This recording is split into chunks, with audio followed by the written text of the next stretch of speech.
रात का वक्त था। शहर के ऊपर ऊंचाई पर एक बेहद शांत छत, और उसी छत के किनारे खड़ा था एक लड़का। चेहरे पर रहस्यमयी शांति, आंखों में अजीब सी चमक और हाथ में एक चमकदार बो जैसा वेपन। उसका निशाना सीधा नीचे चल रहे दो लोगों पर था, एक लड़का और एक लड़की, जो एक दूसरे के बेहद करीब चल रहे थे, मगर दिल की बात जुबान तक नहीं ला पा रहे थे। दोनों के चेहरों पर साफ दिख रहा था कि वो एक दूसरे से प्यार तो करते हैं, लेकिन डरते हैं, घबराते हैं, झिझकते हैं। और तभी छत पर खड़ा वो लड़का हल्की सी मुस्कान के साथ अपना तीर छोड़ देता है। तीर हवा को चीरता हुआ सीधे उन दोनों के दिलों की तरफ बढ़ता है, लेकिन जैसे ही तीर उनके सीने को हल्के से छूता है, कोई जख्म नहीं बनता, बल्कि दोनों की आंखों में अचानक चमक आ जाती है। लड़का रुक जाता है, लड़की की तरफ देखता है, दिल तेज तेज धड़कने लगता है और बिना कुछ सोचे समझे बोल देता है, मैं तुमसे बहुत प्यार करता हूँ। लड़की की आंखों में आंसू आ जाते हैं, वो भी मुस्कुराकर कहती है, मैं भी तुम्हारे बिना नहीं जी सकती। और वहीं उसी पल दोनों एक दूसरे के हो जाते हैं। अब हमें समझ आता है कि उस छत पर खड़ा लड़का कोई आम इंसान नहीं है, वो है प्यार का देवता क्यूपिड। उसका नाम है शैन। शैन 3 और अजीब दोस्तों के साथ एक ही अपार्टमेंट में रहता है। बाहर से सभी इंसान जैसे लगते हैं, लेकिन असल में वे चारों कोई साधारण लोग नहीं है।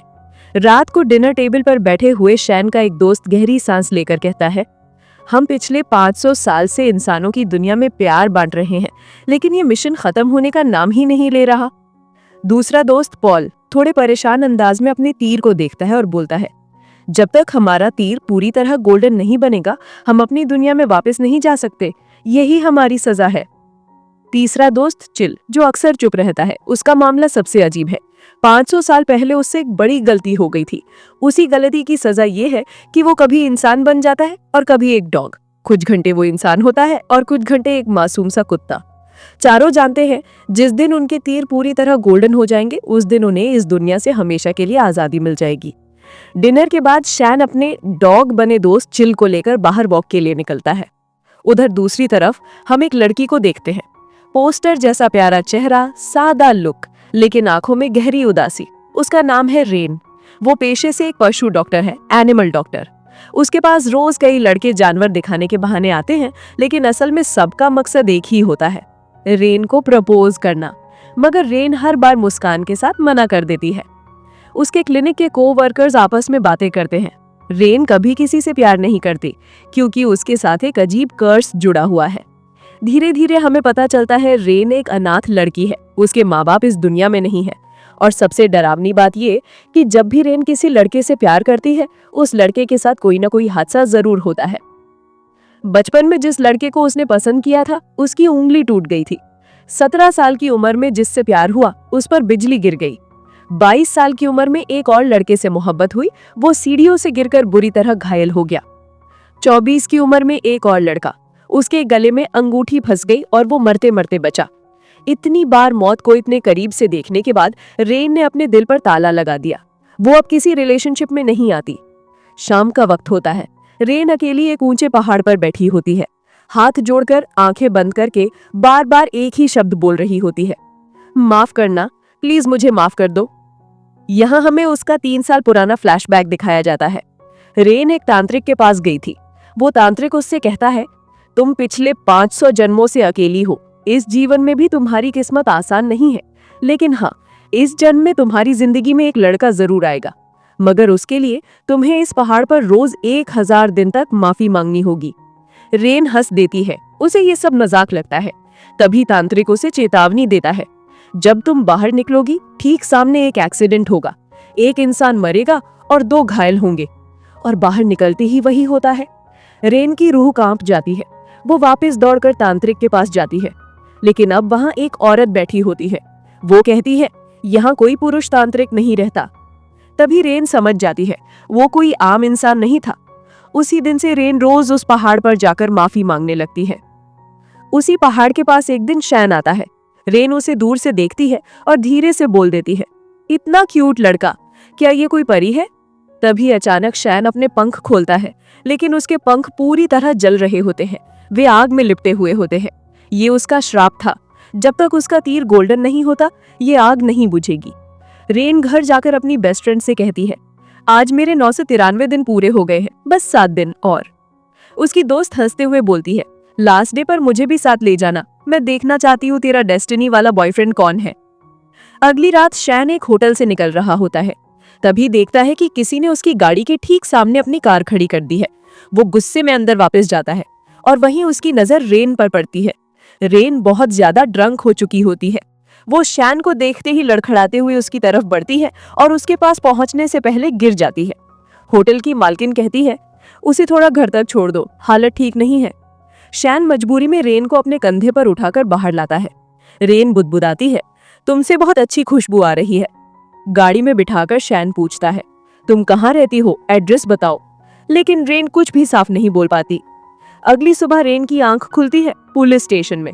पुलिस बोलती है, एक लड़का तुम्हें यहाँ छोड़ गया था। उधर शैन को एक फोन कॉल आता है। उससे कहा जाता है कि मिन की डेड बॉडी मिल गई है।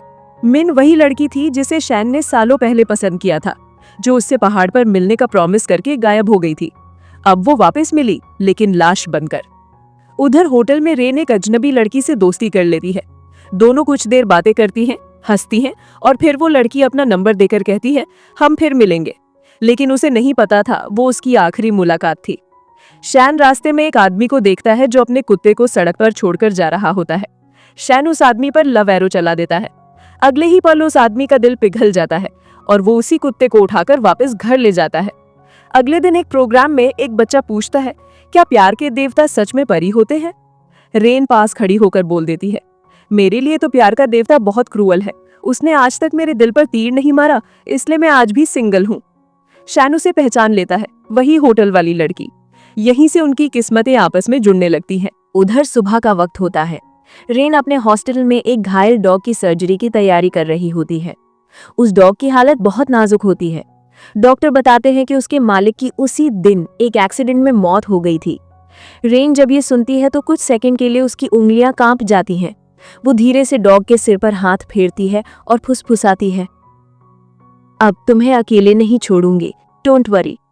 उसी हॉस्पिटल के बाहर थोड़ी दूरी पर शैन खड़ा सब कुछ देख रहा होता है। उसकी नजर रेन से हटती ही नहीं। वो चुपचाप उसके हॉस्पिटल का नाम, रास्ता और लोकेशन याद कर लेता है। शाम को जब रेन ड्यूटी खत्म करके घर लौटती है, तब भी शैन दूर से उसका पीछा करता है, बिल्कुल परछाई की तरह। रेन को भनक तक नहीं लगती कि कोई उसे देख रहा है। शैन उसके अपार्टमेंट तक उसका रास्ता नोट कर लेता है। उधर उसी वक्त पुलिस स्टेशन में उस रात की सीसीटीवी फुटेज चेक की जा रही होती है। स्क्रीन पर शैन की एक झलक दिखाई देती है। वो किसी कार के ऊपर चढ़कर किसी आदमी की तरफ गन ताने खड़ा है। पुलिस अफसर तेज आवाज में बोलता है, यही है वो लड़का, इसे ढूंढना होगा। वो तुरंत अपनी टीम को अलर्ट कर देता है। रात, शैन अपने अपार्टमेंट में गहरी नींद सो रहा होता है।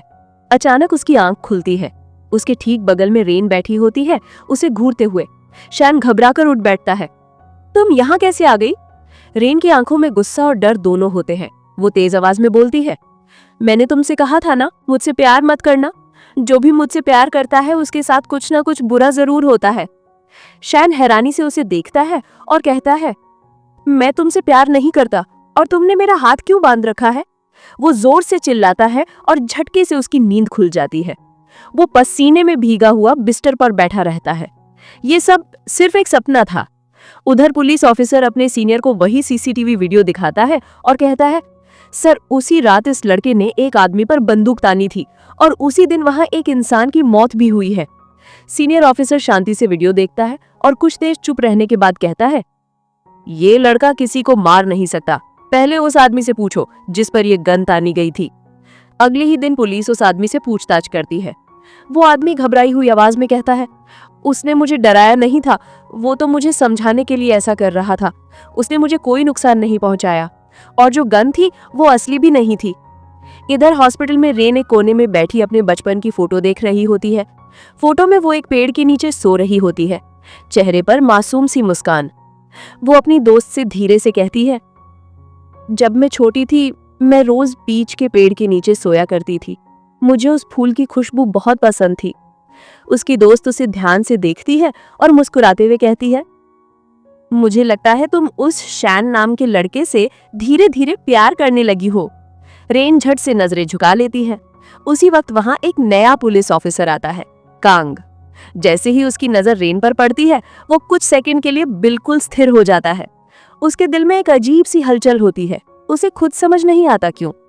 उधर दूसरी तरफ हम चिल को देखते हैं। वो 6 महीने बाद अपनी गर्लफ्रेंड से मिलने आता है। लड़की गुस्से में पूछती है, तुम 6 महीने तक कहाँ गायब थे? चिल हड़बड़ा जाता है। उसे सच तो बताया नहीं जा सकता कि वो कुत्ता बन जाया करता है। वो झूठ बोल देता है, मैं हॉस्पिटल में एडमिट था, बहुत सीरियस कंडीशन थी। लड़की की आंखें भर आती हैं। आंख बंद करके चिल को किस करने आगे बढ़ती है और तभी चिल अचानक फिर से डॉग बन जाता है। लड़की जब आंख खोलती है तो सामने सिर्फ एक कुत्ता खड़ा होता है। वो इधर उधर देखती है और चिल्लाकर बोलती है, कुत्ते का बच्चा, मेरा बॉयफ्रेंड कहाँ चला गया? अगले दिन शैन अपने डॉग दोस्त चिल को लेकर रेन के हॉस्पिटल पहुंचता है। चिल ज्यादा खा गया होता है और हॉस्पिटल के बाहर गड़बड़ कर चुका होता है। शैन झुंझलाकर उसे अंदर ले आता है। उसी वक्त रेन के पास पुलिस ऑफिसर कांग बैठा होता है। रेन डॉग की हालत देखकर कहती है, इस कुत्ते का मालिक मर चुका है। कांग बिना सोचे बोल देता है, तो इसे मुझे दे दो, मैं इसे पाल लूंगा। रेन उसे हैरानी से देखती है। तुम्हारी शादी हो गई है? कांग जल्दी से बोलता है, नहीं, मैं अभी सिंगल हूँ। रेन थोड़ी देर सोचकर कहती है, लेकिन तुम ज्यादातर ड्यूटी पर रहते हो, तो जब तुम घर पर नहीं रहोगे तो इस कुत्ते का ख्याल कौन रखेगा? पहले ये ठीक हो जाए, फिर देखेंगे। कांग हल्की मुस्कान के साथ सीना चौड़ा करके बोलता है, मैं एक पुलिस ऑफिसर हूँ और ये रहा मेरा नंबर। रेन सामने खड़े कांग की तरफ मुस्कुराकर अपना मोबाइल बढ़ा देती है। कांग हल्का सा शर्माकर नंबर सेव कर लेता है। उसके चेहरे पर एक अलग सी खुशी साफ झलक रही होती है। ये पूरा सीन थोड़ी दूरी पर खड़ा शैन चुपचाप देख रहा होता है। उसकी आंखों में एक अजीब सा इमोशन तैर रहा होता है, न पूरा जेलिसी न पूरा गुस्सा, बस एक दबा हुआ दर्द। थोड़ी देर बाद जब शैन की बारी आती है रेन से बात करने की, तो वो हल्की सी टीजिंग स्माइल के साथ कहता है, कपिट, तुम पर तीर इसलिए नहीं चला था क्योंकि तुम हर किसी से फ्लर्ट करती रहती हो। रेन तुरंत सीरियस हो जाती है और उसे घूरते हुए जवाब देती है, तुम मुझे गलत समझ रहे हो, मैं कांग से सिर्फ दोस्ती कर रही थी, कोई फ्लर्टिंग नहीं थी। उसकी आंखों में देखता है, उसे लगता है कि वो सच बोल रही है, पर फिर भी वो कुछ नहीं कहता। उधर उसी रात एक और शॉकिंग घटना हो जाती है। जिस होटल की मालकिन उस गायब लड़की की गवाह थी, उसी औरत की लाश मिलती है और उससे भी ज्यादा खौफनाक बात, पूरा होटल किसी ने जला दिया होता है। पुलिस जब सीसीटीवी चेक करती है तो उनके चेहरे का रंग उड़ जाता है। एक पुलिस अफसर कहता है, अब इस केस का सिर्फ एक ही गवाह बचा है, रेन, क्योंकि आखिरी बार वही लड़की गायब लड़की के साथ बैठी थी, उसी ने उसका नंबर भी लिया था। उधर रेन को इस सब की खबर नहीं होती। वो रात को अकेले अपने घर लौट रही होती है। सड़क खाली होती है, चारों तरफ अजीब सी साइलेंस। अचानक उसे महसूस होता है कि कोई उसके पीछे चल रहा है। वो तेज कदमों से आगे बढ़ने लगती है, फिर डर के मारे दौड़ पड़ती है। पैर लड़खड़ाता है और वो सड़क पर गिर जाती है। पीछे से वो आदमी धीरे धीरे उसकी तरफ बढ़ता है। उसकी आंखों में अजीब सी वहशत होती है। जैसे ही वो रेन पर हमला करने के लिए हाथ बढ़ाता है, उसी पल कहीं से शैन आ जाता है। एक ही झटके में वो उस गुंडे को जमीन पर गिरा देता है। दोनों में जोरदार झड़प होती है। उसी दौरान ऊपर से कोई भारी चीज गिरने वाली होती है। शैन तुरंत दौड़कर रेन के ऊपर झुक जाता है और उसे अपने शरीर से ढक लेता है। रेन डर के मारे उसकी बाहों में पूरी तरह सिमट जाती है। सब कुछ शांत होने के बाद रेन कांपती आवाज में पूछती है, तुम ठीक तो हो ना? तुम्हें कुछ हुआ तो नहीं? और अगले ही पल वो अचानक खुशी में उसे जोर से गले लगा लेती है, फिर बिना कुछ सोचे उसे किस कर देती है। उसकी आंखों में आंसू आ जाते हैं और वो धीरे से कहती है, ये पहली बार हुआ है कि मेरे इतना पास आने के बाद भी तुम्हारे साथ कुछ बुरा नहीं हुआ। कुछ पल बाद वो खुद को संभाल कर पीछे हटती है और पूछती है, तुम उस लड़के से लड़ क्यों रहे थे? शैन गंभीर आवाज में कहता है, क्योंकि वो तुम्हें मारने आया था और तुम इतनी रात को इस सुनसान रास्ते से अकेली क्यों जा रही थी? रेन हल्की सांस लेकर कहती है, ये मेरे घर का शॉर्टकट है। शैन उसकी तरफ सख्ती से देखता है, शॉर्टकट के चक्कर में तुम्हारी जान जा सकती थी। आज के बाद ऐसे रास्तों से मत जाया करो। रेन हल्का सा मुस्कुराती है और बात बदल देती है, वैसे स्ट्रेंज है ना, हम दोनों बार बार यूं ही टकरा जाते हैं। अच्छा, तुम किस होटल की तरफ जा रहे थे? शैन सामने वाले होटल की तरफ इशारा करता है। वहीं। रेन की आंखें चमक उठती हैं। अरे, मैं भी तो वहीं जा रही थी। शैन अचानक झूठ बोल देता है, नहीं, मैं मजाक कर रहा था, असल में मैं दूसरे होटल में जा रहा हूँ। रेन तुरंत बोल उठती है, तो फिर मैं भी उसी होटल में रहूंगी। और वो शैन के पीछे पीछे चल पड़ती है। होटल के बाहर पहुंचकर वो मुस्कुराकर कहती है, थैंक्स मेरी जान बचाने के लिए, और मुझे बहुत खुशी है कि तुम्हें कुछ नहीं हुआ। उस रात रेन अपनी सहेली के पास जाती है और सारी घटना उसे बताते हुए कहती है, शायद मेरी सजा अब खत्म होने वाली है, शायद वही लड़का मेरी जिंदगी में आने वाला है। उसकी सहेली उसकी बात सुनकर धीरे से कहती है, उस तांत्रिक ने कहा था ना, जिस दिन तुम्हारे 1000 दिन पूरे होंगे उसी दिन तुम्हारा लाइफ पार्टनर तुम्हारे सामने होगा। रेन के चेहरे पर हल्की सी शर्माती हुई मुस्कान आ जाती है। मैं चाहती हूँ मेरा बॉयफ्रेंड शान ही हो, कितना क्यूट लड़का है वो। अगले दिन रेन फिर उसी पहाड़ पर जाती है, हाथ जोड़कर आंखें बंद करती है और भगवान से कहती है, जिस दिन मेरे 1000 दिन पूरे हो जाए उस दिन मैं शैन को अपने सामने देखना चाहती हूँ। उसके बाद वो क्लिनिक पहुंचकर शैन को कॉल करती है, तुम्हारी डॉगी बहुत मोटी होती जा रही है, उसे चेकअप के लिए मेरे पास लाना चाहिए। शैन थोड़ी देर चुप रहकर बोलता है, ओके, मैं सोचकर बताऊंगा। कॉल कट होते ही रेन अपने आप से बोलती है, कहीं उसे ऐसा तो नहीं लग रहा कि मैं सुबह सुबह पैसे कमाने के लिए कॉल कर रही हूँ। ये सोचकर वो शर्म से लाल हो जाती है। कुछ देर बाद शैन सचमुच अपने डॉग दोस्त चिल को लेकर हॉस्पिटल आ जाता है। वहीं पुलिस ऑफिसर कांग भी मौजूद होता है। कांग शैन को देखकर गौर से देखता है और कहता है, मुझे लगता है मैंने तुम्हें पहले भी कहीं देखा है। शैन हल्की मुस्कान के साथ बोल देता है, शायद तुम पिछले जन्म में भी पुलिस ही थे। कांग उसकी बात का मतलब नहीं समझ पाता। कांग अंदर रेन के कैबिन में जाकर उसके साथ हंस हंस कर बातें करने लगता है। ये देखकर चिल धीरे से शैन के कान में कहता है, ये दोनों बहुत जल्द कपल बनने वाले हैं। शैन चुप रहता है, लेकिन उसके चेहरे पर कहीं एक हल्की सी जलन छिपी रहती है। अब रेन शैन के डॉग को चेक करती है और कहती है, इसका वजन कम करने के लिए इसे ज्यादा वॉक कराओ और मीट कम खिलाओ। तभी उसकी नजर शैन के माथे के हल्के से कट पड़ जाती है। वो नरमी से उसकी चोट पर दवा लगाती है और कहती है, आज रात तुम मेरे साथ डिनर पर चलोगे? शैन कुछ पल सोचता है, फिर धीरे से हाँ कर देता है। रात को रेन डिनर के लिए तैयार हो रही होती है। उसकी सहेली टीजिंग करते हुए बोलती है, आज बिल तुम दोगी तभी वो सच में इम्प्रेस होगा। रेन नर्वस होकर हंस देती है। कुछ देर बाद हम दोनों को एक पॉपुलर रेस्टोरेंट में देखते हैं। खाना तो आ जाता है, लेकिन जब बिल आता है उसे देखकर रेन के हाथ पांव कांपने लगते हैं। वो मन ही मन सोचती है, कोई बात नहीं, मैं बिल दे दूंगी, जरूरत पड़ी तो पूरा महीना सिर्फ चीप नूडल्स खाकर निकाल लूंगी। शान शांत आवाज में कहता है, ये रेस्टोरेंट बहुत फेमस है, लोग कहते हैं जो यहाँ अकेला आता है वो अक्सर कपल बनकर बाहर निकलता है। रेन उसकी तरफ देखती है, उसकी आंखों में हल्की चमक आ जाती है। तो क्या आज हम भी यहाँ से कपल बनकर निकलेंगे? शान हल्की सी मुस्कान के साथ सिर हिला देता है, मैं यहाँ डेट करने नहीं आया हूँ, मैं तुम्हें यहाँ इसलिए लाया हूँ ताकि तुम दिल से विश कर सको कि तुम्हें किस तरह का लड़का चाहिए। शायद तुम्हारी कोई विश पूरी हो जाए और क्यूपिड तुम्हें फाइनली चूज कर ले। रेन कुछ पल चुप रहती है, फिर पूछती है, तो तुम जानना चाहते हो कि मुझे किस टाइप का लड़का पसंद है? शैन आराम से बोलता है, हाँ, और वैसे भी क्या तुम्हें अपने हॉस्पिटल में आने वाले किसी लड़के में इंटरेस्ट नहीं है? रेन तुरंत मना कर देती है, नहीं, उनमें से कोई भी मुझे पसंद नहीं है। शैन गंभीर हो जाता है, जिस तरह का लड़का तुम चाहती हो वैसा लड़का इंसानों की दुनिया में ढूंढना ऑलमोस्ट इम्पॉसिबल है। रेन उसकी बात सुनकर थोड़ी चिढ़ जाती है, अच्छा, तो क्या तुम खुद कभी रिलेशनशिप में नहीं जाना चाहते? शैन बिना सोचे कह देता है, नहीं। रेन हैरानी से उसे देखती है, और अगर कोई लड़की जो सच में तुम्हारे लायक हो वो तुमसे दिल से प्यार करने लगे तब भी तुम उसे मना कर दोगे? शैन आंखों में अजीब सी सख्ती लेकर कहता है, हाँ, तब भी। रेन कुछ नहीं बोलती, बस उसकी तरफ देखती रहती है।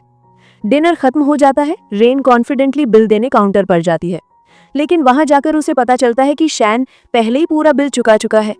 बाहर निकलते ही रेन का गुस्सा फूट पड़ता है, तुम्हें क्या लगता है मेरे पास पैसे नहीं है? अपना नंबर दो, मैं तुम्हें पूरा बिल वापस करूंगी।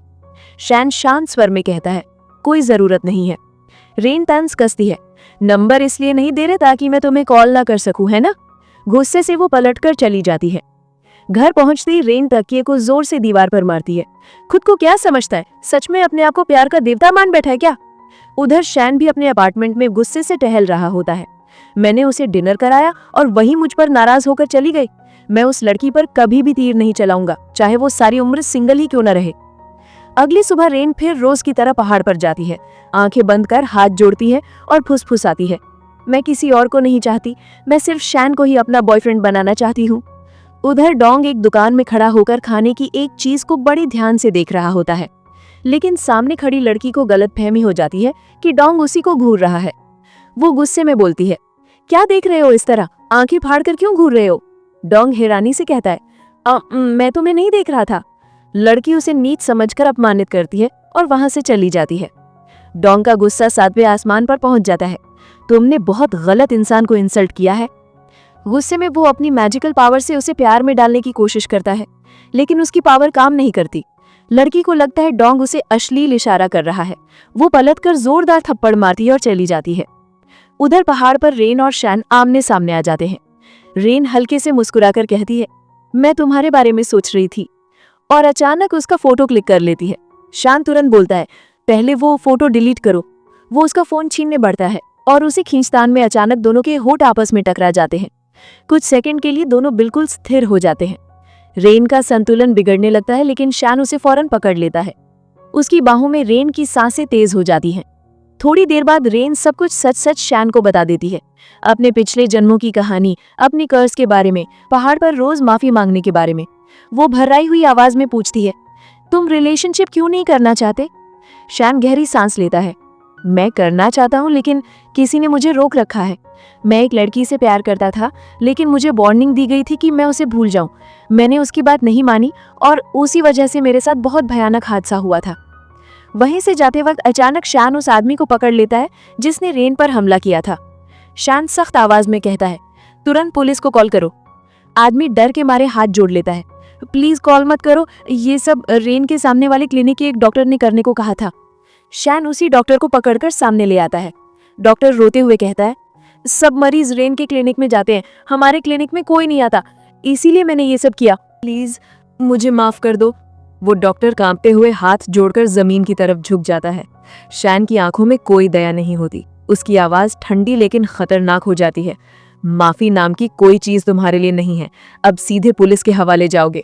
लेकिन तभी रेन आगे बढ़ती है। उसकी आवाज नर्म होती है, छोड़ दो उसे शैन, रहने दो, आज नहीं तो कल उसका सच अपने आप सबके सामने आ जाएगा। शैन उसकी तरफ देखता है, कुछ पल रुकता है, फिर बिना कुछ बोले वहां से आगे बढ़ जाता है। चलते चलते वो रेन से कहता है, आज के बाद तुम अकेले मत जाया करो, अपने पिता से कह देना कि वो तुम्हें लेने आया करे। रेन अचानक रुक जाती है, उसकी आंखों में एक अजीब सी नमी उतर आती है। बहुत धीमी आवाज में वो कहती है, इस दुनिया में मेरा कोई नहीं है, मुझे जन्म के बाद ही अनाथालय के सामने छोड़ दिया गया था, वहीं पली बढ़ी हूं मैं। ये सुनते ही शैन के भीतर कुछ टूट जाता है। वो कुछ नहीं बोल पाता, बस उसकी आंखें भर आती हैं। और तभी कहानी हमें ले जाती है 600 साल पीछे। एक भव्य राजमहल, बड़े बड़े खंभे, और उसी महल में एक साधारण सी नौकरानी सूही। वो भी ठीक रेन की तरह रोज भगवान के सामने झुककर 1000 दिनों तक माफी मांग रही होती है, बस एक ही चाहत के लिए, प्यार। एक दिन आसमान से फूलों की बारिश होने लगती है। सूही एक पंखुड़ी को अपनी उंगलियों पर रखने की कोशिश करती है। उसी पल वहां शैन आता है। सूही की अधूरी मोहब्बत पूरी करने के लिए वो तीर चलाने ही वाला होता है। तभी सूही मुस्कुराकर कह देती है, अब मुझे मेरा प्यार मिल गया है। उसे एक पल की बात ने शैन का ध्यान भटका दिया। तीर गलत दिशा में मुड़ता है और खुद शैन के दिल में उतर जाता है, और उसी पल शैन खुद सूही से प्रेम कर बैठता है। लेकिन दुर्भाग्य यही था कि उस राजमहल का राजकुमार पाल भी सूही से प्यार करता था। उसकी माँ को यह रिश्ता मंजूर नहीं था। रानी कुछ गुंडों को सूही को मारने भेज देती है। जंगल के अंदर सूही अपनी जान बचाने के लिए भागती है, लेकिन पहाड़ के किनारे उसे घेर लिया जाता है। एक तीर चलता है, सूही गिरती है और नीचे खाई में गिरने लगती है। उसी पल शैन अपने पंख खोलकर उड़ता है और आखिरी वक्त पर सूही को बचा लेता है। वो उसका इलाज करवाता है, उसकी जान बच जाती है। लेकिन देवताओं का प्रधान शैन के सामने प्रकट होता है और कहता है, सूही की मृत्यु तय थी, वो पहाड़ से गिरकर मरने वाली थी। तुमने उसकी किस्मत बदल दी। तुम एक देवता हो और वो एक साधारण इंसान। तुम दोनों का प्यार कभी संभव नहीं है। सजा के तौर पर शैन और उसके साथियों को आग के घेरे में खड़ा कर दिया जाता है, पर शैन सूही से दूर जाने को तैयार नहीं होता। वो उस आग के बाहर निकलने की कोशिश करता है और उसी कोशिश में उसका एक पंख जल जाता है। आग बुझ जाती है, लेकिन वो जख्म आज तक नहीं भरा। वर्तमान में लौटते हैं। शैन गंभीर आवाज में रेन से पूछता है, क्या तुम सच में प्यार करना चाहती हो? रेन बिना एक पल सोचे कहती है, हाँ। शैन उसका कंधा थाम लेता है। जिस लड़के का तुम इंतजार कर रही थी, मैं वही हूँ। अब तुम बताओ, तुम्हें कैसा लड़का चाहिए? वो उसे देखती है, फिर नजरें फेर कर बोलती है, वो बहुत क्यूट होगा और सबसे जरूरी बात, वो मुझे पहचानता नहीं होगा। इतना कहकर वो गुस्से में बड़बड़ाती हुई वहां से चली जाती है। शैन वहीं खड़ा रह जाता है। उसे जरा भी अंदाजा नहीं होता कि रेन उसे ही चाहती है। कुछ देर बाद शैन उसके पीछे पीछे क्लिनिक पहुंच जाता है। उस लड़के की उम्र कितनी होनी चाहिए? रेन सोचकर बोलती है, 25 साल के आसपास, और सबसे जरूरी बात, वो मुझसे प्यार करे और फिर भी उसके साथ कोई हादसा न हो। शैन धीरे से कहता है, ना ना, मैं जानता हूँ तुम बहुत अकेली हो, मैं बस तुम्हारी मदद करना चाहता हूँ। अगले दिन रेन फिर पहाड़ पर जाती है, हाथ जोड़कर कहती है, मैं किसी और को नहीं चाहती, मैं सिर्फ शैन को ही अपना बॉयफ्रेंड चाहती हूँ। वो फोन निकालकर भगवान को शैन की फोटो दिखाती है, देखिए बस इसी को चाहिए मुझे। उसी रात शैन रेन को एक लड़के की फोटो भेजता है और मैसेज करता है, क्या तुम इससे प्यार कर सकती हो? फोन देखते ही रेन का गुस्सा 7वें आसमान पर पहुंच जाता है। रेन मोबाइल पर शॉर्ट सा जवाब भेज देती है, ये लड़का मुझे बिल्कुल भी पसंद नहीं है। उधर उसी वक्त शैन अपने तीनों दोस्तों के साथ डिनर की टेबल पर बैठा होता है। टीवी पर न्यूज चल रही होती है। खबर में एंकर बोल रही होती है, गायब हुई लड़की के केस से जुड़े सारे गवाहों को एक एक करके मार दिया जा रहा है। ये साफ संकेत है कि किलर किसी भी सबूत को जिंदा नहीं छोड़ना चाहता। ये सुनते ही शैन का चेहरा सख्त हो जाता है। वो खाना छोड़कर उठता है और सीधे अपने कमरे में चला जाता है। वो लैपटॉप खोलकर सारे पुराने केसेस की फाइल्स खंगालने लगता है। कुछ देर बाद वो पाल को आवाज देता है। ये सब कुछ 1993 में गायब हुई मिन के केस से पूरी तरह मैच करता है। तरीका, टाइमिंग सब एक जैसा है। किलर वही है, लेकिन इतने सालों में पुलिस उसे ढूंढ नहीं पाई। इसके बाद शैन खुद पुलिस स्टेशन पहुंचता है। सामने उसे ऑफिसर कांग मिलता है। शैन उसे 1993 की रिपोर्ट दिखाते हुए कहता है, देखो, जितनी भी लड़कियां गायब हुई हैं, वो सब सर्दियों में हेवी स्नोफॉल के दौरान ही लापता हुई हैं। कांग ध्यान से फाइल देखता है।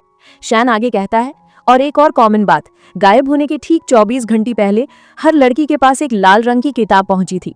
उधर उसी दिन रेन फिर पहाड़ पर जाकर भगवान से माफी मांगने निकल पड़ती है। उसी समय कांग को पता चलता है कि रेन इस केस की गवाह है। कांग तुरंत समझ जाता है रेन की जान खतरे में है। वो बिना देर किए अपनी गाड़ी लेकर निकल पड़ता है। उधर शैन को भी ये खबर मिल जाती है कि रेन गवाह है। उसका दिल बैठ सा जाता है। वो दौड़ पड़ता है रेन को बचाने के लिए। शैन बेइंतहा तेजी से दौड़ता हुआ रेन तक पहुंचने ही वाला होता है कि अचानक उसके सामने आसमान से एक भारी साया उतरता है। वही शक्ति, वही चेहरा, वही देवताओं का हेड, जिसने सदियों पहले आग के घेरे में शैन के दोस्तों को कैद कर दिया था। उसकी आवाज गूंजती है, मैंने पहले ही चेतावनी दी थी, किसी इंसान से प्रेम मत करो, अभी भी वक्त है, लौट जाओ। शैन की आंखों में गुस्सा भड़क उठता है। वो सीधे उस पर झपट पड़ता है, मगर जैसे ही उसे छूने की कोशिश करता है, उसका पूरा शरीर जड़ हो जाता है। हवा में जैसे किसी अदृश्य शक्ति ने उसे बांध लिया हो। अगले ही पल उसके बदन पर आग की लपटें उठने लगती हैं। दर्द से वो चीख भी नहीं पाता। हेड बिना किसी भाव के उसे पहाड़ से नीचे धकेल देता है। उधर उसी पहाड़ी मोड़ पर रेन भी संतुलन खोकर नीचे गिरने लगती है और ठीक उसी वक्त कांग दौड़कर पहुंचता है। वो आखिरी पल में रेन का हाथ पकड़ लेता है और उसे अपनी बाहों में खींच लेता है। दोनों जोर से जमीन पर गिरते हैं, मगर रेन की जान बच जाती है। कांग उसे जल्दी से कार में बिठाता है। उसके चेहरे पर डर और चिंता साफ दिखाई देती है। वो भारी सांस लेते हुए कहता है, जिस लड़की से उस रात आपकी पहचान हुई थी, वही लड़की लापता हो चुकी है। अपराधी ने आपको उसके साथ देखा था, इसका मतलब आप भी उसके निशाने पर हैं। उधर दूसरी तरफ शैन गंभीर रूप से घायल हालत में पुलिस स्टेशन की तरफ लड़खड़ाता हुआ आ पहुंचता है। उसका पूरा शरीर खून से सना हुआ होता है। उसे ऐसी हालत में देखकर पूरा थाना सन्न रह जाता है। उसी पल रेन भी वहां पहुंचती है। जैसे ही उसकी नजर शैन पर पड़ती है, उसकी आंखें भर आती हैं और शैन जैसे ही रेन को सही सलामत देखता है, उसके दिल को सुकून मिल जाता है। रेन उसे बैठाकर खुद उसके जख्मों पर दवा लगाने लगती है। उसके हाथ कांप रहे होते हैं। शैन धीमी आवाज में कहता है, अब से जब भी मैं कॉल करूं, फोन तुरंत उठाना। कांग पास आकर कहता है, इसे हॉस्पिटल ले चलते हैं, मैं रेन को घर छोड़ दूंगा। शैन बिना हिचक रेन का हाथ पकड़ लेता है। आप केस पर ध्यान दीजिए, रेन मेरे साथ जाएगी। कांग बाहर निकलते हुए अपने मन में जलन छुपाए सोचता है, रेन मेरे साथ नहीं गई, उसे शैन के साथ ही जाना था। मुझे वो पसंद है और मैं उसे शैन से पहले हासिल करूंगा। उधर घर पर रेन शैन के जख्म पर मरहम लगा रही होती है। अचानक वो अपना हाथ उसके सीने पर रखकर कहती है, मैं जानती हूँ आप मुझसे प्यार करते हैं, लेकिन सच छुपा रहे हैं। शैन बात बदल देता है, उस केस में गवाही मत दीजिए, आपका खतरा और बढ़ जाएगा। रेन उसकी आंखों में देखकर जवाब देती है, मैं जरूर गवाही दूंगी, शायद मेरी वजह से उस लड़की को इंसाफ मिल जाए। अगले दिन चिल जरूरत से ज्यादा चॉकलेट खा लेता है और बुरी तरह बीमार पड़ जाता है। शैन उसे उठाकर भागता हुआ रेन के क्लिनिक में पहुंचा देता है। रेन उसे देखते चौंक जाती है। आपके शरीर पर तो कल कई गहरे जख्म थे, एक ही दिन में सब ठीक कैसे हो गए? वो उसे चारों ओर से देखने लगती है। चिल पिंजरे के अंदर अचानक इंसान के रूप में आ जाता है और बाहर निकल जाता है। रेन वहीं खड़ी होती है। शैन तुरंत सबको इशारे से चुप रहने को कह देता है ताकि रेन कोई शक ना करे। रात को शैन रेन को डिनर पर ले जाता है। वो पहले खुद हर चीज चखता है, फिर रेन को खाने के लिए देता है। रेन मुस्कुराकर पूछती है, आप ऐसा क्यों कर रहे हैं? शैन शांत स्वर में कहता है, आप केस की गवाह हैं, आपकी सुरक्षा मेरी जिम्मेदारी है। घर लौटते समय भी वो कहता है, चलिए मैं आपको छोड़ देता हूँ। अगले दिन दोनों फिर पुलिस स्टेशन जाते हैं। यहाँ रेन को हिप्नोटाइज किया जाता है ताकि लापता लड़की से जुड़ी कोई जानकारी मिल सके। ट्रांस में रेन धीमी आवाज में कहती है, एक लंबा आदमी लगभग 6 फुट का वो लड़की का पीछा कर रहा था, उसने उस पर हमला भी किया। वो हड़बड़ाकर आंख खोल देती है। बाद में शैन उसे घर छोड़ते हुए उसका दुपट्टा उसके गले में ठीक से डाल देता है। कल जोरदार बर्फबारी होगी, बाहर मत निकलना। उसकी इतनी परवाह पाकर रेन अंदर ही अंदर बेहद खुश हो जाती है। कुछ देर बाद रेन अपनी सहेली के साथ एक स्टोर जाती है। उसी समय एक लड़की शॉपिंग बैग लेकर बाहर निकलती है। अचानक काले कपड़ों में एक आदमी उसका पीछा करने लगता है। लड़की डर के मारे भागने लगती है और चिल्लाती है। चीख सुनकर रेन भी दौड़कर वहां पहुंच जाती है, मगर सड़क खाली होती है। सिर्फ एक जख्मी कुत्ता पड़ा होता है। रेन उसे तुरंत क्लिनिक लेकर जाती है। इलाज करते करते काफी देर हो जाती है। शैन रेन को घर छोड़ने आता है। रेन अचानक कहती है, आज रात आप हमारे घर ही रुक जाइए। रेन की सहेली मुस्कुराकर पूछती है, आपको रेन की कौन सी बात सबसे ज्यादा पसंद है? शैन तुरंत कह देता है, मैं किसी को पसंद नहीं करता, सच में। तो रेन जब मुसीबत में थी तब आपकी हालत क्यों बिगड़ गई थी? इसका मतलब आप उसे पसंद करते हैं। शैन चुप रह जाता है। रेन सहेली को इशारे से चुप करा देती है। इसके बाद सब अंदर चले जाते हैं। रेन और उसकी सहेली एक कमरे में सोती हैं, जबकि शैन को रेन के कमरे में ठहराया जाता है। उस रात रेन को सपना आता है। वही तांत्रिक प्रकट होता है और उसे कार्ड देता है। अगर तुम अपनी किस्मत के लड़के को छोड़ दोगी तो उसका अंत ऐसा होगा। कार्ड पर सिर्फ एक शब्द लिखा होता है, मौत। रेन डर के चौंक कर जाग जाती है। उधर कांग दफ्तर में बैठा केस के बारे में सोच रहा होता है। तभी उसकी टीम का एक व्यक्ति आकर कहता है, आज फिर एक 20 साल की लड़की लापता हो चुकी है। उधर रेन चुपचाप शैन के पास जाकर लेट जाती है। वो उसके चेहरे को देखती रहती है। शैन की आंख से एक आंसू फिसल जाता है। रेन उसे पहुंचने के लिए हाथ बढ़ाती है। उसी पल शैन की नींद खुल जाती है और वो घबराकर बोल उठता है, मैं निर्दोष हूँ, मैंने आपको कुछ नहीं किया। कुछ देर बाद वो रेन से कहता है, अगर जरा सी भी परेशानी हो तो मुझे तुरंत कॉल कीजिए। इधर मोटा डोंग एक डेटिंग एकेडमी में एडमिशन ले लेता है, जहां लड़कियों को इम्प्रेस करने की ट्रेनिंग दी जाती है। उसके 2 दोस्त छुपकर सब देख रहे होते हैं। टीचर आकर कहता है, आज यहाँ प्यार का देवता आ चुका है। डोंग मन ही मन शॉक्ड हो जाता है, मैं ही तो प्यार का देवता हूँ, इसे कैसे पता? तभी टीचर कहता है, और वो देवता मैं हूँ। डोंग राहत की सांस लेता है। उधर पुलिस सीसीटीवी फुटेज चेक करती है और पता चलता है कि कल जिस लड़की ने शॉप से बाहर निकलते समय किसी को देखा था वो रेन ही थी। इसलिए रेन को फिर से बुलाया जाता है। रेन बयान देती है, उस लड़की का टकराव एक काले कपड़ों पहने आदमी से हुआ था, मैंने उसका चेहरा साफ देखा है। कांग को देखते ही रेन को वो दिन याद आ जाता है जब उसने उसे बचाया था। वो मन ही मन कहती है, मैं कांग को अपना लाइफ पार्टनर नहीं चाहती, मैं सिर्फ शैन को चाहती हूँ। एक और सीसीटीवी क्लिप दिखाई जाती है जिसमें वही काले कपड़ों वाला आदमी कई दिनों से रेन का पीछा करता हुआ दिखाई देता है। इसके बाद जब शैन रेन को घर छोड़ने आता है, बर्फ गिरनी शुरू हो जाती है। रेन हाथ फैलाकर बर्फ को पकड़ने लगती है। शैन उसे देखकर ठहर जाता है। उसके आंखों में मिन की यादें आता आती हैं। वो भी बर्फ देखकर ऐसे ही मुस्कुराया करती थी, मगर मिन 1993 में गायब हो गई थी और कुछ दिन पहले ही उसकी लाश मिली थी। उसी वक्त सीनियर पुलिस ऑफिसर कहता है, आज हम 1993 में गायब हुई लड़की के आखिरी गवाह से मिलेंगे। शैन को सामने देखते ही कांग कुछ सेकंड के लिए बिल्कुल जड़ हो जाता है। उसकी आंखों में सीधा शॉक साफ दिखाई देता है।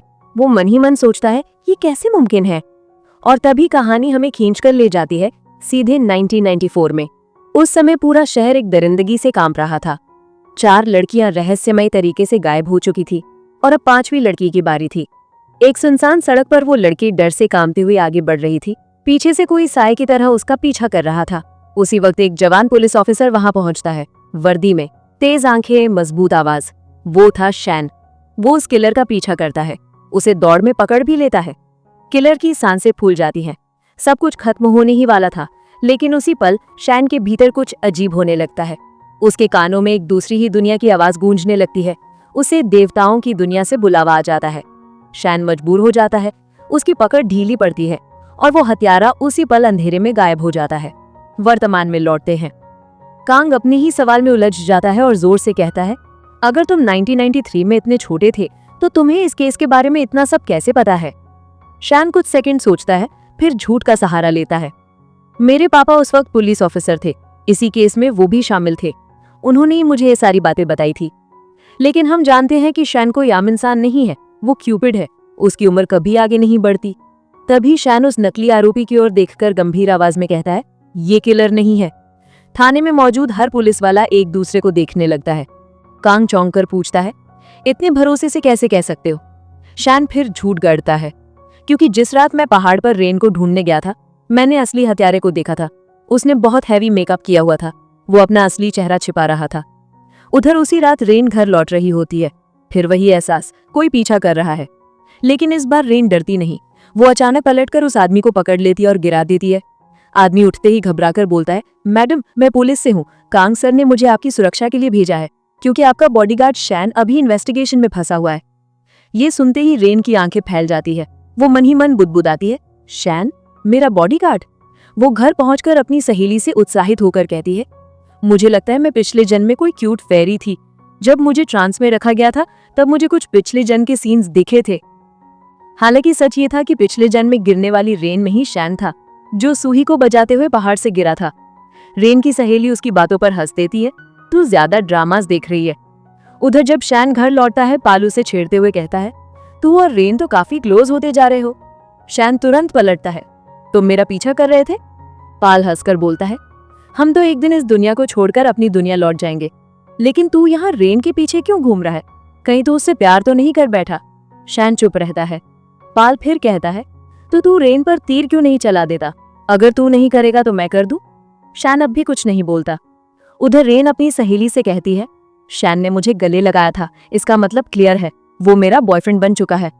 सहेली गंभीर होकर कहती है, लेकिन उसने खुद कहा था कि वो तुम्हें पसंद नहीं करता, इसलिए सीधे उससे पूछो वो रिलेशनशिप को लेकर सीरियस है या नहीं। इसी बात से प्रभावित होकर रेन शैन को मैसेज भेजती है, कल कांग ने मुझे पुलिस स्टेशन बुलाया है, क्या तुम मुझे लेने आ सकते हो? शैन ये मैसेज पढ़ता है लेकिन कोई रिप्लाई नहीं करता। अगले दिन वो पुलिस स्टेशन जाता है और पूछता है, रेन आई थी? कांग कहता है, उसका काम खत्म हो चुका है, वो जा चुकी है। उसी पल रेन की कॉल आती है। शैन कॉल काट देता है। फोन न उठने पर रेन खुद गाड़ी लेकर पुलिस स्टेशन पहुंच जाती है। वो अंदर बैठकर शैन का इंतजार करने लगती है। शैन जैसे ही अंदर आता है, रेन उसे देख लेती है। वो छिपने की कोशिश करता है, लेकिन अब देर हो चुकी होती है। उसी वक्त कांग के पास एक आदमी आता है, हेलमेट पहना हुआ। वो बोलता है, सर आपका पार्सल। जैसे ही कांग पैकेट खोलता है, अंदर 1993 केस की तस्वीरें होती हैं और उन तस्वीरों में शैन पुलिस की वर्दी में खड़ा होता है। कांग की आंखें फटी रह जाती है, उसका गला सूख जाता है। वो बुदबुदाता है, कोई इंसान 30 साल बाद भी बिल्कुल सेम कैसे दिख सकता है? शैन तो अब तक बूढ़ा हो चुका होना चाहिए था। रेन बाहर आकर सीधे शैन के सामने खड़ी हो जाती है। उसकी आंखों में उलझन, गुस्सा और उम्मीद सब एक साथ भरे होते हैं। वो सीधा पूछ बैठती है, हम दोनों का रिश्ता आखिर है क्या? उस दिन आपने मुझे यूं अचानक क्यों थाम लिया था? शैन कुछ पल चुप रहता है, फिर नजरें घुमाकर जवाब देता है, आपके पास से एक बाइक बहुत तेजी से गुजर रही थी, आपको बचाने के लिए मैंने ऐसा किया। रेन की आवाज थोड़ी टूट जाती है, तो इसका मतलब हमारे रिश्ते का कोई नाम ही नहीं है? उसी वक्त कांग वहां पहुंच जाता है। रेन जानबूझकर शैन की तरफ देखे बिना कहती है, आज मैं कांग के साथ घर जाऊंगी।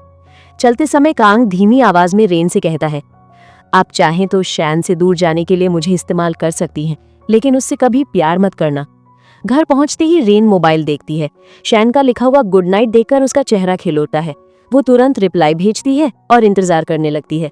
1 घंटा, 2 घंटे, 3 घंटे बीत जाते हैं, लेकिन कोई जवाब नहीं आता। थकी हुई रेन उसी इंतजार में सो जाती है। अगली सुबह उठते ही फिर से फोन चेक करती है, लेकिन अब भी शैन की तरफ से कोई मैसेज नहीं। क्लिनिक में उसकी एक सहकर्मी कहती है, रेन अपने दिल को समझाओ, शैन को भूल जाओ। रेन हाथ जवाब देती है, मैं चाहूं भी तो उसे भूल नहीं पा रही। उस रात रेन अकेली एक होटल में बैठी होती है। तभी कांग वहां आता है और उसके सामने बैठ जाता है।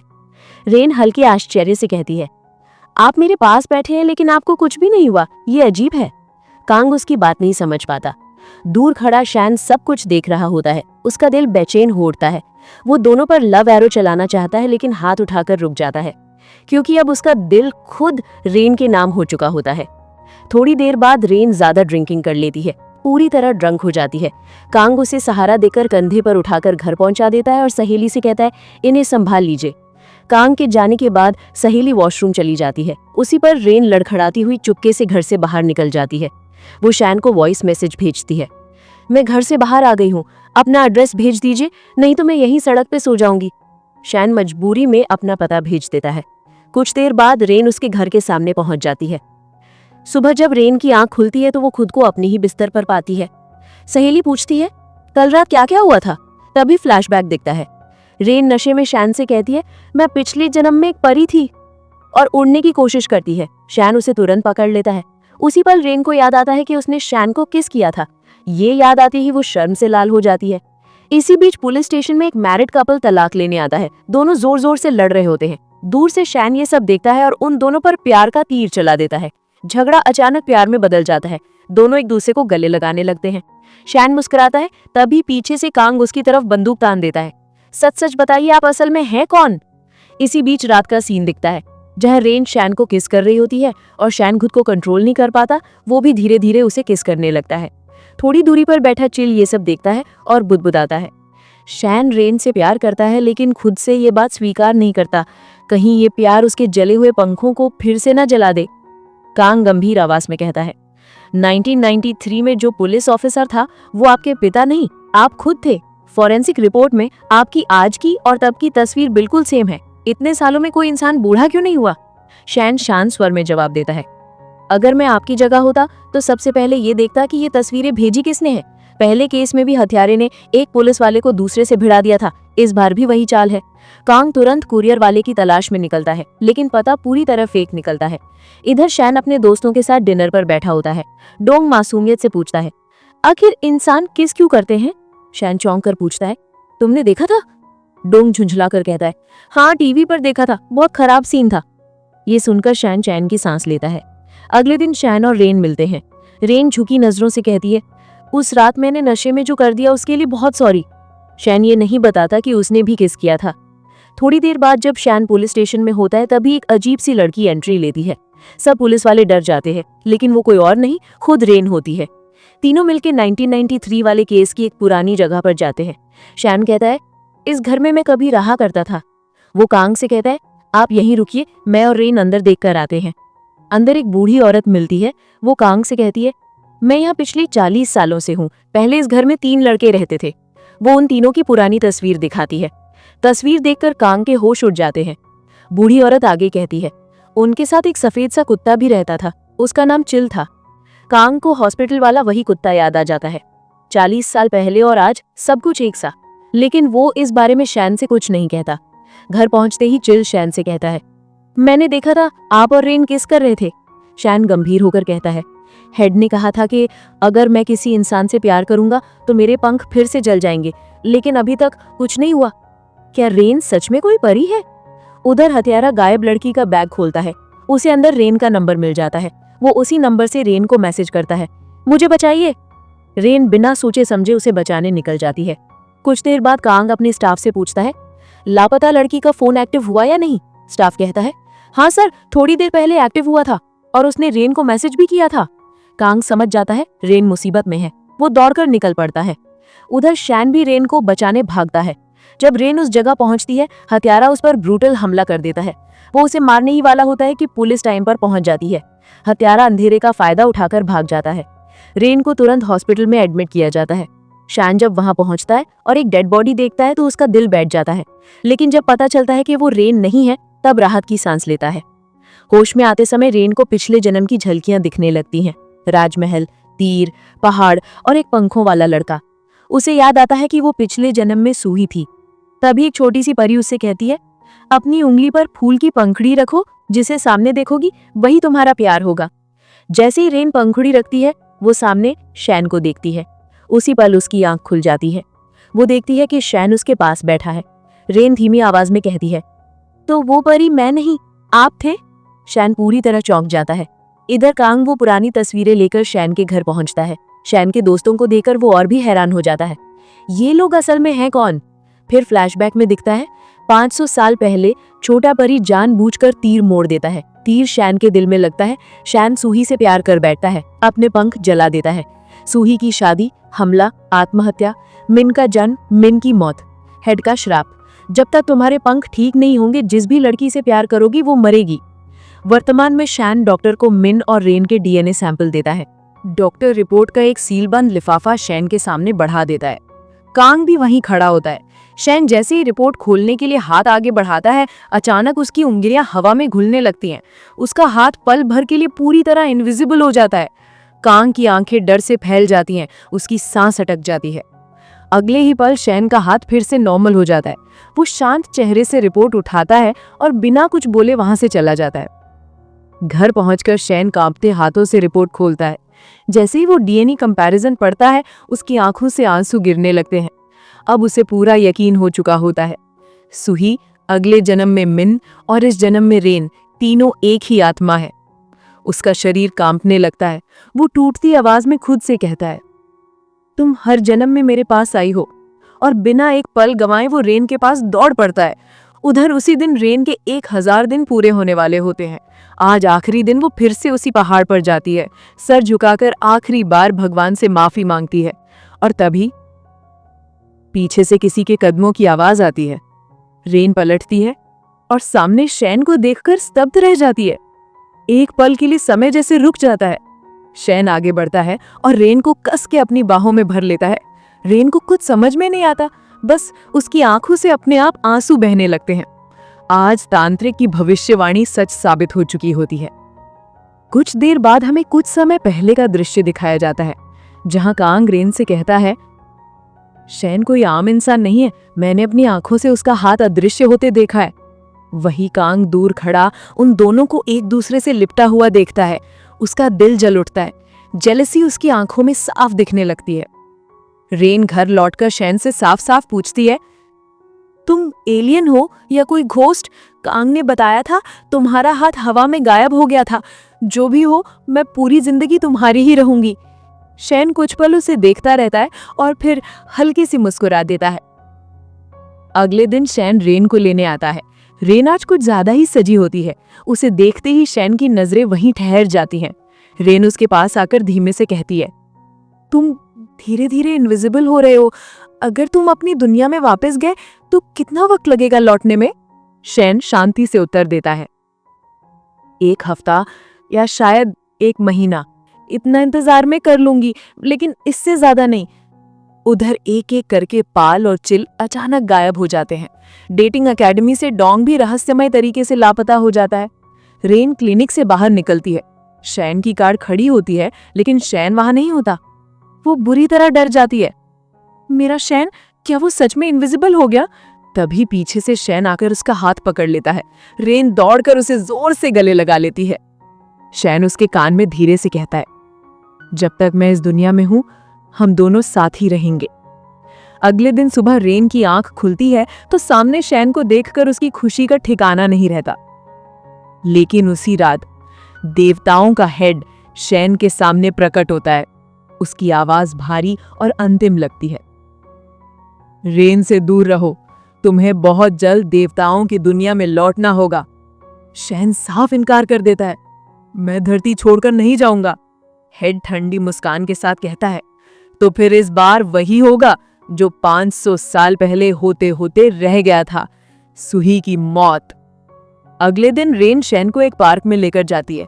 उसकी आंखों में पुरानी यादें झिलमिलाने लगती हैं। याद है ये जगह, जब पिछले जन्म में मैं मिन थी, हम दोनों ने यहाँ कितनी शामें बिताई थी। शैन अचानक जेब से एक रिंग निकालता है, धीरे से रेन की उंगली में पहना देता है। इस जन्म में मैं तुम्हें कहीं खोने नहीं दूंगा। दोनों एक दूसरे को प्यार से किस करते हैं। घर लौटकर शैन चिल को एक ग्लास बॉक्स देता है। कहता है, जब समय सही लगे तो इस पर तीर चलाना। कुछ देर बाद चिल समझ जाता है कि समय आ चुका है।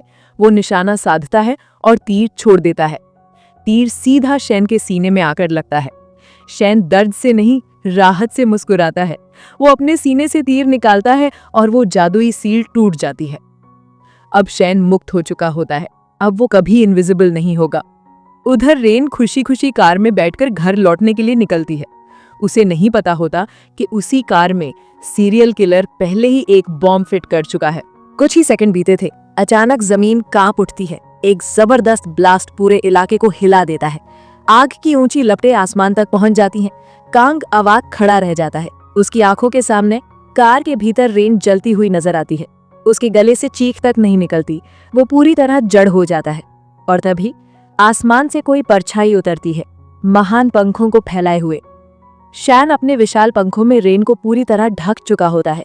आग उसकी पीठ से टकराती है, लेकिन रेन तक एक चिंगारी भी नहीं पहुंचती। धुआं छटता है, रेन सुरक्षित बाहर आती है। उधर दूर खड़ा सीरियल किलर ये सब अपनी आंखों से देख लेता है। उसका चेहरा डर से सफेद पड़ जाता है। वो पीछे मुड़कर भागने लगता है, लेकिन अगले ही पल शैन अपने दोनों पंख फैलाकर हवा को चीरता हुआ उसके पीछे उड़ पड़ता है। शहर की ऊंचाइयों के बीच दोनों की भयानक फाइट शुरू हो जाती है। किलर चाकू निकालता है और अचानक पीछे से शैन की पीठ में घोंप देता है। शैन दर्द से कराहता है, लेकिन उसी पल अपनी पूरी ताकत लगाकर किलर को एक ऊंची बिल्डिंग से नीचे फेंक देता है। नीचे लोहे की नुकीली रॉड्स लगी होती हैं। किलर सीधा उन्हीं में जा धंसता है। एक ही झटके में उसकी कहानी वहीं खत्म हो जाती है। रेन रोती हुई भागकर शैन के पास आती है। उसके हाथ कांप रहे होते हैं, आंसू थमने का नाम नहीं लेते। शैन, आंखें खोलो, प्लीज मुझे अकेला मत छोड़ो। लेकिन शैन की सांसें धीरे धीरे थम रही होती हैं। उसी पल पाल, चिल और डोंग तीनों एक चमकदार रोशनी में बदलकर आसमान में विलीन हो जाते हैं। देवताओं की दुनिया उन्हें वापस बुला चुकी होती है। अगले दिन रेन शैन की कमरे में बैठी होती है। हर दीवार, हर चीज उसकी यादों से भरी होती है। वो उसके कपड़े से लिपटकर जोर जोर से रोने लगती है। जिस इंसान को पाने के लिए उसने कई जन्म लिए, वही उसे छोड़कर चला गया था। कांग रोज उसके घर आता है, दरवाजा खटखटाता है। रेन, बाहर आओ, जिंदगी यहीं खत्म नहीं होती। लेकिन हर दिन दरवाजा बंद ही रहता है। कई दिनों बाद एक दिन रेन दरवाजा खोलती है। बिना कुछ बोले कांग के साथ बाहर चली जाती है। कांग धीरे से कहता है, मैं तुम्हारा प्यार नहीं बन पाया, पर दोस्त बनकर हमेशा तुम्हारे साथ रहूंगा। इसके बाद से रेन रोज उस पहाड़ पर जाती है, हाथ जोड़कर सिर्फ एक ही दुआ मांगती है, भगवान, मेरा शैन मुझे लौटा दो। एक दिन वो आंखें बंद कर प्रार्थना कर रही होती है, तभी पीछे से कोई धीमी सी आवाज आती है, रेन। वो चौंक कर पीछे पलटती है। उसके सामने वही चेहरा, वही मुस्कान, वही आंखें, शैन। रेन कुछ सेकंड तक विश्वास नहीं कर पाती। वो डर डर कर उसके पास जाती है, उसे छू कर कहती है, तुम सच में मेरे शैन हो? शैन हल्की मुस्कान के साथ कहता है, मैं लौट आया हूं। तुम्हारी प्रार्थनाओं की ताकत मुझे वापस ले आई, लेकिन अब मैं कोई देवता नहीं हूं। मैं एक साधारण इंसान बनकर लौटा हूं। रेन ये सुनते ही फूट फूट कर रो पड़ती है। वो उसे जोर से गले लगा लेती है। मुझे कोई देवता नहीं चाहिए, मुझे सिर्फ तुम चाहिए। कुछ साल बाद एक खूबसूरत सा घर, खुशनुमा सुबह। रेन अपने सिर को शैन की गोद में रखकर सो रही होती है। शैन उसके बालों पर हाथ फेर रहा होता है। पास में उनकी एक छोटी सी क्यूट बेटी खेल रही होती है। शैन अपनी बेटी को देखता है, फिर रेन को, और पहली बार सच में चैन की सांस लेता है। अब ना कोई शाप है, ना कोई देवता, ना कोई मौत का डर, सिर्फ प्यार, परिवार और जिंदगी। और इसी हैप्पी मोमेंट के साथ हमारे इस ड्रामा की कहानी हमेशा हमेशा के लिए हैप्पी एंडिंग में बदल जाती है। तो दोस्तों, इस ड्रामा का सेकंड पार्ट भी है, एकदम हाई-फाई। लेकिन ध्यान से सुनिएगा, अगर आप लोग कमेंट बॉक्स में जाकर साफ साफ सेकंड पार्ट चाहिए नहीं लिखेंगे ना, तो मैं सेकंड पार्ट लेकर ही नहीं आऊंगी, समझे आप? फिर बाद में बोलिएगा मत कि अरे सेकंड पार्ट कहाँ है। अब थोड़ी सी वर्कआउट उंगलियों की। अगर वीडियो अच्छा लगा हो तो लाइक ऐसा कीजिए जैसे फ्री में वाईफाई मिल गया हो। अपने दोस्तों, फैमिली और खास लोगों के साथ शेयर जरूर कीजिए। और अगर आपने अभी तक सब्सक्राइब नहीं किया तो समझ लीजिए आपने अभी तक पूरा मजा लिया ही नहीं है। तो जल्दी से लाइक, शेयर, सब्सक्राइब और सबसे जरूरी काम, कमेंट में लिखिए सेकंड पार्ट चाहिए। अगर कमेंट नहीं आया तो सेकंड पार्ट भी नहीं आएगा।